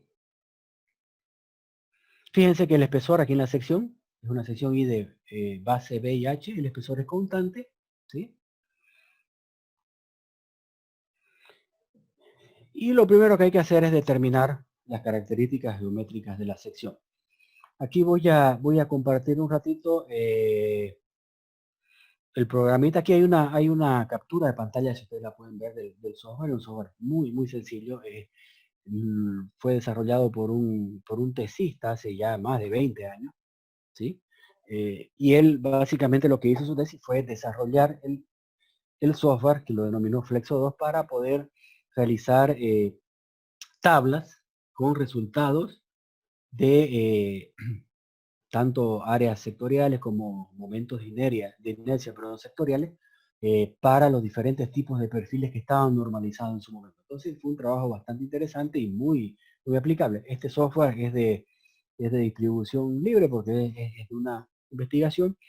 Si ustedes desean, me ponen en el chat o posteriormente me mandan un mensaje, yo voy a dejar mis datos ahí para que yo le facilite el software y puedan utilizarlo, ¿no?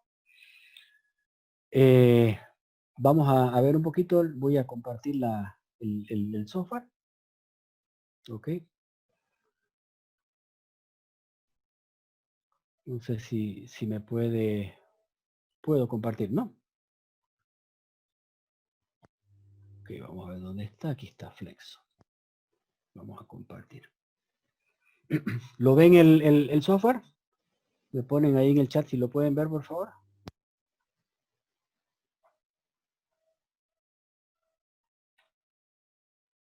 Perfecto. Perfecto. Muchas gracias, ingeniero. Ok, entonces, fíjense, la sección que teníamos, yo ya la había hecho acá, en su momentito, pero la podemos hacer desde cero. Fíjense para que vean que es bien sencillo. Vamos a crear uno nuevo. Fíjense aquí, tiene un tutorial, es muy fácil, ¿ya?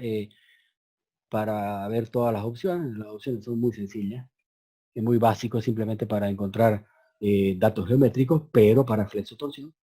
Y obviamente aquí están los datos el investigador que realizó esto para su tesis, ¿ok? Bien, vamos a crear un archivo nuevo, ¿ok? Lo vamos a salvar. Entonces fíjense que es muy sencillo. Voy a ver aquí un ladito los datos. Entonces, lo primero que tenemos que hacer, fíjense aquí en el icono de sección, ubicamos un lugar donde nosotros queramos, algo más cómodo, aquí por ejemplo, y empiezo a dibujarla. No le voy a poner dimensiones nada porque las dimensiones las modifico en un momento. Entonces empezamos a modificar, ¿ok? Empezamos a dibujar, agarro aquí, suelto cualquier lado, botón derecho suelto, vengo aquí, dibujo el alma, suelto, vengo aquí, suelto, dibujo aquí y suelto. Súper intuitivo. De todas maneras, está la ayuda ahí para que usted lo pueda ver después. Aquí modificamos ya las dimensiones. Ok, con este de acá. Entonces, desde esta línea a esta línea tiene 12 nuestro problema, ¿sí? Entonces son 12 centímetros, ¿ok? Vamos a trabajar con centímetros. Desde aquí hasta el eje, la base era 10, ¿no? Entonces vamos a tener aquí 5, ¿ok? 5. Y por ende, la otra porción del ala también tiene que ser 5, ¿ok? Bien, fíjense que es sencillo graficarlo, lo graficamos a partir de los ejes, ¿sí? Vamos a ubicarlo el eje 0, 0, o el origen de las coordenadas, igual donde se ubicó en la pantalla que ustedes tenían hace un momento para que no nos modifiquen los resultados, sobre todo de las inercias, ¿ok? Entonces lo ubicamos ahí abajito. Y vamos a cambiar ahora los espesores. El espesor es constante, nos decía, ¿cierto? Entonces, nuevamente le damos aquí a modificar sección. Fíjense que aquí dice editar sección y determinar espesores, ¿ok? Está en portugués, no es muy difícil de entenderle, así que... Entonces, el espesor 0.8. Eran 8 milímetros, como estamos en centímetros, 0.8, ¿sí? Ah, perdón, aquí se le puede poner a toda la sección, ¿ok? Le ponemos a toda la sección y nos cambia todos los espesores constantes. Bien, ya está. Fíjense que es muy sencillo. Ya tenemos el área calculada aquí. Sí, el área de 256. Ahorita lo vamos a ver que son datos exactamente iguales. ¿Sí? Aquí me salió 8, pero vamos a acomodarlo 0.8. ¿Sí? Que no me agarró. Ahora sí. 25.6. Ahora sí el área estaba muy grande, en centímetros cuadrados. 25.6. La inercia, fíjense en X. La inercia en Y. El centro geométrico. ¿Sí? ¿Dónde está ubicado? Todo relacionado obviamente al 00 que hemos ubicado nosotros, ¿no? Y aquí vienen los datos importantes, fíjense, los datos que nosotros necesitamos, ¿sí? Aquí está el JT, que es el momento de inercia torsional, ¿sí? Tenemos D, que es la ubicación de ¿qué? ¿Se acuerdan? Del centro de torsión. Ahorita lo vamos a poner acá. Aquí está el centro de gravedad. Coordenadas principales, centro de torsión D. Aquí está, miren. Fíjense, en este icono muestra el centro de torsión. Entonces lo ubica ahí, ¿correcto? Entonces ahí está en 0 y 6, que es la mitad de la altura, ¿correcto? Tenemos la inercia sectorial, el I omega, aquí está IW, que es 4800, ¿sí? Y la inercia torsional, que era 5.46. Otro dato importante, en realidad, que es lo que nos interesa, por sobre todo, es la área sectorial. Entonces nos vamos acá, fíjense, mostrar valores del área sectorial. ¿Sí? Vamos a ocultar un poquito todos los demás valores. Le voy a destiquear este y este, ¿ok? Para que quede limpia la sección. Y nos vamos a que nos muestre los valores de área sectorial. Entonces fíjense que ya están completamente indicados.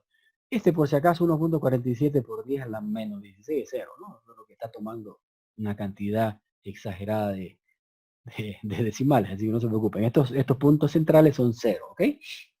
Tenemos acá menos 30 y va a haber una distribución triangular que pasa por 0 acá a 30, ¿ok? Bueno, de negativo a positivo, ¿cierto? Entonces va a haber una configuración así como un diagrama de corte en una viga simplemente apoyada. Y lo mismo va a ocurrir en el ala inferior. Vamos a venir de 30 a menos 30. Entonces fíjense que es muy similar a el ángulo de barrido que provoca la rotación producto de la flexotorsión. ¿Ok? Entonces el área sectorial además nos muestra un poco cómo se deforma la sección. ¿Ok? Entonces con esos datos ya nos podemos ir nuevamente a continuar con el problema. Fíjense que es muy sencillo el manejo de este software, así que como les comentaba hace un momento, si ustedes desean, ya, ustedes me avisan. Gracias, ingeniero Ronald. El espesor era 0.8. Muchas gracias. Los que deseen, el perfil se los puedo pasar. Pueden utilizar perfiles C, pueden utilizar perfiles S, Omega, los perfiles que ustedes quieran, ¿ok? Pueden dibujar. Es más, a ver, algún ejemplito, por ejemplo, rápido, ¿no? De 19, por ejemplo, podríamos hacer un perfil C, ¿sí? Bajo las mismas características, ¿sí? Fíjense, ¿no? Entonces aquí ustedes pueden ya modificar las alturas. O sea, el software funciona para cualquier tipo de perfil. Lo vamos a hacer para la misma altura 12, por ejemplo, ¿sí? Para a la mitad, que era 10, en este caso 5, ¿sí? Los espesores, por ejemplo, podemos ponerlo con el mismo espesor o bajarlo a la mitad. Entonces, es interesante, fíjense, y nos da todos los valores, ¿ok? Y el área sectorial también, fíjense, es interesante este dato, ¿sí? Donde tenemos menos 10 a 19 y de 10 a menos 19, ¿sí? Nuevamente un sector, pero aquí corta a la mitad de las alas, ¿ok? Es muy, muy interesante el software. Ustedes pueden utilizar la sección que ustedes quieran, ¿ok? Se los voy a compartir, me dice el ingeniero Alfredo, se puede compartir por acá, ¿no? Si no, de todas maneras, el ingeniero Marco, puedo coordinar con él para que se los enviemos vía correo a todos, así que, ¿sí? De todas maneras, como les indico, pueden utilizar cualquier sección ustedes y a partir de ello, bueno, pueden calcular. De todas maneras, también, si ustedes desean, les puedo pasar la presentación como para que puedan revisarla un poquito a fondo. Ustedes han visto, son muchas ecuaciones. Es una formulación relativamente nueva para nosotros cuando estamos acostumbrados a la teoría, a la teoría de elasticidad y a la clásica resistencia de materiales. Entonces es bueno que lo tengamos y se los voy a pasar para que ustedes revisen. De todas maneras, ya podemos ver más adelante. Yo tengo un desarrollo de más o menos unas 100 o 200 páginas de desarrollo de esta teoría comparativa, que también, si ustedes me dejan sus correos, también se los puedo pasar, ¿ok?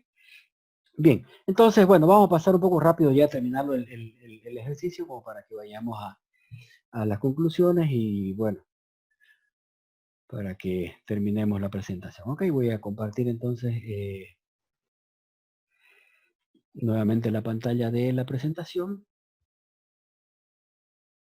Aquí estamos. ¿Me confirman, por favor, si ya volvimos a la presentación de la pantalla? Ok, perfecto, muchas gracias. Entonces, fíjense, ya estos son los resultados ya graficados, ¿sí? De las áreas sectoriales, fíjense, el menos 30 y 30 que habíamos visto hace un momento, 0 en la unión entre alas y alma, en la ubicación del centro de torsión D, y obviamente las áreas ya sectoriales marcadas como B por H sobre 4, ¿ok? Bien, teniendo ya las áreas sectoriales, lo demás ya es un poco, vamos a pasarlo un poco rápido porque ya es reemplazar en todas las ecuaciones que ya teníamos, la inercia torsional, la inercia sectorial, ¿sí? Aquí, por ejemplo, lo hemos calculado en función a las ecuaciones que teníamos a través de Blasov, ¿sí? Y los resultados han salido, pero exactos, con relación al software, ¿sí? Si ustedes se recuerdan, la inercia torsional, perdón, en el ejemplo del software era 546 y la inercia torsional sectorial 4800, ¿ok? Entonces, el valor de la relación o del radio de curvatura viene dado por la, ¿sí? Raíz cuadrada de la inercia, de las dos inercias. Tenemos también el dato 4804. Y en función de esto ya vamos, obviamente, en la ecuación de B, colocando todos los valores. Lo que hay que tener un poco cuidado, como en todo problema, es obviamente colocar y hacer el análisis de las condiciones iniciales, ¿cierto? En X0, ¿sí? Obviamente el bimomento va a ser 0. En X0 tenemos el borde libre, por consiguiente no va a existir un momento provocado por carga axial. En X igual a L, donde se encuentra el empotramiento, no va a existir la distorsión angular, μ, es decir, el alabeo, porque está empotrada las alas y el alma del perfil I, ¿sí? En el borde. Por consiguiente, el alabeo μ va a ser igual a 0. ¿Ok? Entonces, a partir de esas condiciones iniciales, se van desarrollando las ecuaciones, ¿sí? El alabeo a la longitud L0, ¿sí? La primera derivada del ángulo va a también ser 0, porque si el alabeo es 0, el ángulo también va a ser 0. Vamos desarrollando. La clave es aquí ir encontrando las constantes, ¿sí? No se olviden que al resolver la ecuación diferencial nos aparecieron 4 constantes. Entonces, a partir de las condiciones iniciales se van encontrando las constantes, vamos armando los momentos, tanto flexotorsionales, y los vamos, no se olviden, esta ecuación es fundamental. El equilibrio de MT nos lo va a dar la suma del momento torsor en torsión libre, perdón, ML, más el momento por flexotorsión, ¿ok? De ahí podemos despejar el momento en torsión libre a través de los otros dos valores que ya conocemos, ¿ok? Entonces esto de todas maneras ustedes ya lo van a poder realizar con calma, con el documento que les envíe. Y bueno, vamos desarrollando, vamos encontrando todas las constantes, bien se llaman por C3, ¿sí? Y finalmente vamos a llegar a armar la ecuación ya del ángulo, ¿sí? Que es lo que nos interesa. Aquí, fíjense, se va a eliminar el término de M minúscula, que era el momento torsor distribuido a lo largo de la longitud, porque el momento en realidad está aplicado de manera puntual en el borde libre. Por lo siguiente, no vamos a tener ese término, se simplifica la ecuación, aplicando nuevamente las condiciones de borde para poder encontrar las constantes desde C1 a C4, se van armando. ¿Sí? Sustituyendo las constantes que ya teníamos allá como valores, armamos ya la ecuación. Fíjense que la ecuación ya está armada. ¿Qué es lo que nos queda? Darle los valores. Ya tenemos los valores de MT, que es el momento torsor aplicado. Tenemos los valores característicos de las propiedades mecánicas, en este caso G, que es el módulo de corte. Tenemos las inercias que nos ha dado el programa, torsional y sectorial, y los demás valores que son geométricos. ¿Ok? Reemplazamos los valores y obtenemos finalmente, ¿sí?, los valores de BM en función obviamente de X. ¿Sí? Fíjense que están en función de X y del radio de curvatura. Por consiguiente, eso lo podemos graficar en función de X. ¿Sí? Yo lo que hice fue en un Excel, partí, ¿sí?, en porciones iguales de 50 centímetros cada una, desde 0 hasta llegar a 200. para ir reemplazando los valores de X. Entonces me quedó esta tablita, ¿sí? Los valores de bimomento, momento torsor, flexotorsor, perdón, momento en flexión libre y el ángulo de rotación. Entonces, desde X0 hasta 200 tenemos los valores, fíjense, ¿sí? La rotación X igual a 0, no se olviden que X igual a 0 es el borde libre. Por consiguiente es donde nos encontramos con la mayor rotación. ¿Ok? Esa mayor rotación en radianes, que son 0,17 radianes, son aproximadamente 10 grados de rotación, ¿no? O sea, no es una rotación que no sea de tomar en cuenta, es una rotación importante, 10 grados, ¿ok? Y ahí tenemos todos los valores de momento. Lo que procedemos es simplemente ya hacer la gráfica. Arriba tenemos la gráfica de los bimomentos, que van desde el 0, borde libre, hasta 200, que es el empotramiento, donde se da el bimomento mayor, ¿sí? Aquí tenemos, fíjense, los momentos. Lo interesante es que se pueden graficar en el mismo gráfico porque son momentos complementarios. No se olviden que la suma de estos dos momentos me tiene que dar el momento torsor externo. Por eso es que los puedo yo ubicar en un solo gráfico. Si a ustedes les queda más cómodo, pueden hacerlo en dos gráficos, no hay inconveniente. ¿Sí? Y aquí, finalmente, abajo tenemos la rotación en radianes. ¿Ok? Fíjense que la rotación del borde libre es de 0,17, que aproximadamente nos da unos 10 grados. ¿Ok? Y con eso estaría el ejercicio relativamente simple resuelto. Lo que yo he hecho es colocar todas las ecuaciones en un MATLAB y después ir dándole los valores, y es muy fácil y muy sencillo. ¿Ok? Entonces es una teoría que nos permite, de cierta manera, encarar este tipo de elementos. No son efectos que sean de repente despreciables, ¿no? En elementos de pared delgada, este es un efecto que puede provocar el colapso o por lo menos deformaciones excesivas. Y ustedes saben que deformaciones excesivas, irrumpiendo en el criterio de rigidez, esto puede provocar una inestabilidad en la estructura y obviamente el posible colapso final. Entonces, todos estos estudios y estas investigaciones hay que meterle para que vayamos analizando un poquito en profundidad, sobre todo a los que nos gusta analizar los efectos puntuales, ¿no? No se olviden que todos los ingenieros nos volvemos especialistas en efectos generales, pero yo creo que llega un momento en que tenemos que empezar a hilar un poquito más fino y empezar a analizar un poco los efectos puntuales, los efectos locales, porque esos después pueden acarrear posibles problemas adicionales, ¿ok? Bien, eso sería entonces. Les agradezco mucho por su atención y espero no haberlos aburrido ni cansado mucho. Muchas gracias. Muchas gracias, ingeniero. Es una gran presentación, una teoría que es muy sólida. Bueno, pues, ingeniero, pues vamos a pasar, si es que se permite, a una pequeña ronda de preguntas. Vamos a responder unas 3 preguntas. Si alguien tiene ahí una pregunta, las puede hacer, ¿no? Correcto.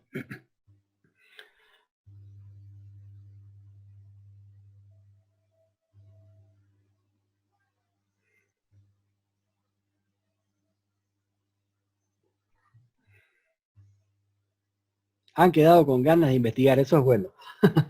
Así que hay que pasar toda la información que sea posible para que ustedes puedan continuar con la investigación y, bueno, empezar a generar un poco más de conocimiento. Eso es bueno. Sí, sí, ingeniero. Bueno, al parecer no hay consultas, ¿no? A ver, tenemos, bueno, todos me preguntan por el programa. No hay problema, le vamos a pasar. Bueno, bueno, se les va a pasar el programa, coordinamos con usted, ingeniero. Yo tengo el Claro. correo de todos los participantes, se les va a enviar a sus correos, tanto el programa como la presentación, creo que es lo que está comprometido. Ujú. Y bueno, ya. Tenemos aquí una pregunta, una consulta. ¿La análisis que recomienda hacer es con la norma AIC 2007 o 2016? ¿Las fórmulas cambian un poco? Gracias, Néstor. Efectivamente cambian un poco y ese es el proceso que siguen todas las normativas. Se van haciendo revisiones de parámetros. eh, Nosotros yo soy parte del Comité Técnico de Normas también acá de la NB, y efectivamente las investigaciones van acarreando, sobre todo en el tema de acero, ¿no? En el tema de acero existen más de 3.000 grados de acero, es decir, tenemos una gran variedad de aceros. Por consiguiente, las ecuaciones, las fórmulas van variando algún que otro coeficiente en función a la investigación, en función también a verificar estructuras existentes. Por consiguiente, yo siempre recomiendo que se trabaje con normas, con la última norma, con las normas nuevas, ¿no? El problema es que la ISI todavía 2016 no está traducida, creo, o no la he encontrado para el sistema internacional. Pero de todas maneras yo les sugiero que, que siempre tomen las normas nuevas, ¿no? Bueno, nos pregunta aquí Walter, ¿cuáles empresas en Bolivia cumplen las normas AISI para perfiles conformados en frío? Eso tendríamos que consultarle a Ignorca y a Inmetro, ¿no? Ah, Pero no deben ser muchas, no deben ser muchas. Es lo que les comentaba al inicio, ¿no? Ha habido una proliferación absurda de estos perfiles, porque primero son livianos, resultan relativamente baratos porque ustedes saben, el acero se compra por kilo, no se compra por largo o ancho. Entonces, al ser livianos, los aceros, las estructuras reducen bastante su costo, por consiguiente, es muy atractivo el uso de este tipo de perfilería, pero yo les sugiero de que cuando tengan ustedes que hacer un diseño, una construcción de esto, tratemos de buscar empresas certificadas. Me imagino que deben haber varias. Yo normalmente trabajo ¿cómo se llama esta empresa acá en Santa Cruz que tiene certificaciones? Hay unas 2 o 3 empresas que tienen certificaciones, no sé si ISI, pero sí que trabajan bajo parámetros ISI, ¿ok? ok, ingeniero. Y bueno, pues como para concluir, tengo un comentario aquí de Henry. Más que ¿Ya? pregunta, felicitarlo por la ponencia y agradecerle por su tiempo. Muy pocas veces se profundiza tanto en un tema de manera detallada como lo hizo. Y es motivo para seguir su ejemplo. Le agradezco mucho, Henry, y bueno, la idea fundamental es esa, ¿no? Que nos empecemos a contagiar un poquito y como siempre le comento yo al ingeniero Marco, la idea es armar hay que hacer una comunidad de investigación, ¿no? No siempre vamos a necesitar, lamentablemente, equipos, posiblemente en, en las universidades sí hayan equipos y uno pueda utilizarlos, pero por lo menos en la parte investigativa, en la parte de encontrar este tipo de, por ejemplo, de teorías y desmenuzarlas y tratar de mezclarlas, eso es bueno. Entonces hay que tratar de crear una comunidad, ¿sí? Entre todos los ingenieros, estudiantes, donde podamos entre todos jalarnos un poquito para que podamos seguir aprendiendo, porque esa es la idea, seguir aprendiendo. Gracias, Así, Henry. Buenas así, noches, si me permite, le habla Alberto Gutiérrez desde La Paz. Primeramente felicitarlo por la excelente exposición que nos ha dado acerca de los perfiles laminados en frío. La consulta va orientada en este sentido. Al saber que son elementos estructurales frágiles cuya ductilidad es baja, ¿cuál sería su recomendación cuando se estructure? Digamos, cubiertas o qué sé yo, estructuras con perfiles metálicos laminados en frío y se tenga que hacer un análisis sismo resistente. Excelente, muy buena pregunta y además que en estructuras con acciones sismoresistentes vamos a tener eh, acciones horizontales bastante importantes que también pueden hacer que incurra en una flexotorsión algunos de los elementos, por lo menos principales. A ver, lo que tenemos que tener mucho cuidado son los elementos principales resistentes al sismo, ¿sí? Es decir, los elementos que van a resistir de manera directa el sismo, que son en el caso de las estructuras, las vigas principales. Entonces, en esos casos sí tenemos que tener mucho cuidado y tratar de de que las secciones sean lo suficientemente robustas. Si bien cuando hablamos de una reducción de la ductilidad, no hablamos de que el elemento no sea dúctil, efectivamente sigue siendo dúctil, solo que en este proceso de inclusión de tensiones mecánicas en el doblado y demás, va a mellar la ductilidad, ¿no? Va a reducir bastante. Entonces, la sugerencia es esa, como en cualquier sistema sismoresistente. Los elementos que van a recibir de manera inicial, los que van a resistir los elementos principales, en el caso de vigas principales, al sismo, esos elementos hay que hacerlos robustos, ¿sí?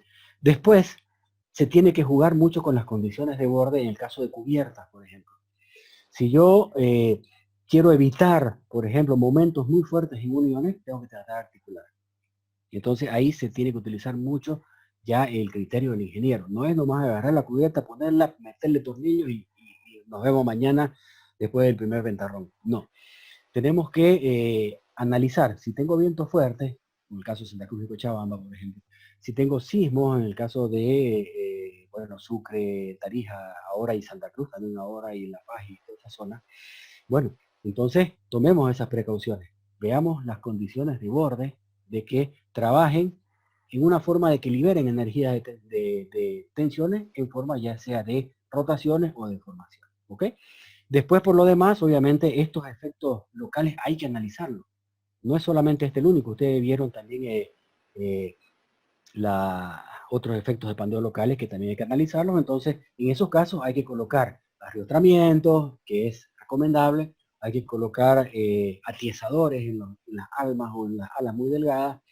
Entonces, hay que tomar atención. Cuando ustedes hagan el análisis estructural de ese elemento, por eso es que les digo que es importante que ya se empiece a trabajar con técnica esto. No que venga un mecánico empírico sin desmerecer a ese mecánico que debe tener mucha experiencia, pero ante acciones desconocidas, ¿sí? Fuera del análisis estático, de repente esa estructura tenga problemas serios. Entonces hay que hacer un análisis tensional en uniones, desplazamientos excesivos, empotramientos muy, muy duros que rigidizan de repente mucho la estructura y tienden a que haya una falla rígida, una falla abrupta, por el hecho obviamente de que existe una reducción de la ductilidad, ¿no? Entonces, todas esas pequeñas recomendaciones vienen asociadas a ¿qué? A que se debe hacer un análisis estructural, ¿ok? Tomando las consideraciones de carga que se deban realizar específicamente en el sector que usted esté diseñando. Bueno, buen ingeniero, muchas gracias. Bueno, tomando un poco sus últimas palabras, sí es muy importante hacer una comunidad de ingenieros de todo el país. También es una de las metas que tiene Fahrenheit como empresa, unificar regiones. Hemos estado en este tiempo con diferentes expositores, Cochabamba, Santa Cruz, La Paz, Oruro, y bueno, y esto no va a quedar solo aquí, vamos a seguir más adelante. Bueno, para concluir esto, pues, ingeniero, felicitar nuevamente, y pues a todos los colegas que han sido partícipes del curso, también mi agradecimiento, y pues nos vemos ya en el sexto ciclo de conferencias que vamos a tener también otras sorpresas. Bueno, ingeniero, pues dejo las palabras de cierre para usted y nos despedimos. Bueno, primero agradecerle de sobremanera a Fahrenheit y en especial a usted, ingeniero Marco, por impulsar todo este tema de charla que es tremendamente importante, ¿no? Es tremendamente importante para que vayamos difundiendo un poco y empecemos a crear lo que hablamos, esta comunidad de investigación que lo único que va a hacer es hacernos bien a todos, ¿no? Vamos a aprender todos y bueno, va a colaborar en que el conocimiento se siga expandiendo. Y eso sobre todo, ¿no? Tratar de que el conocimiento que haya, difundirlo, porque no sirve de nada que usted, otro ingeniero, yo me lo guarde y mañana me muera y me lo guarde en mi bolsillo. No, el tema es compartir la información, el conocimiento, para que eso multiplique el conocimiento y genere aún más.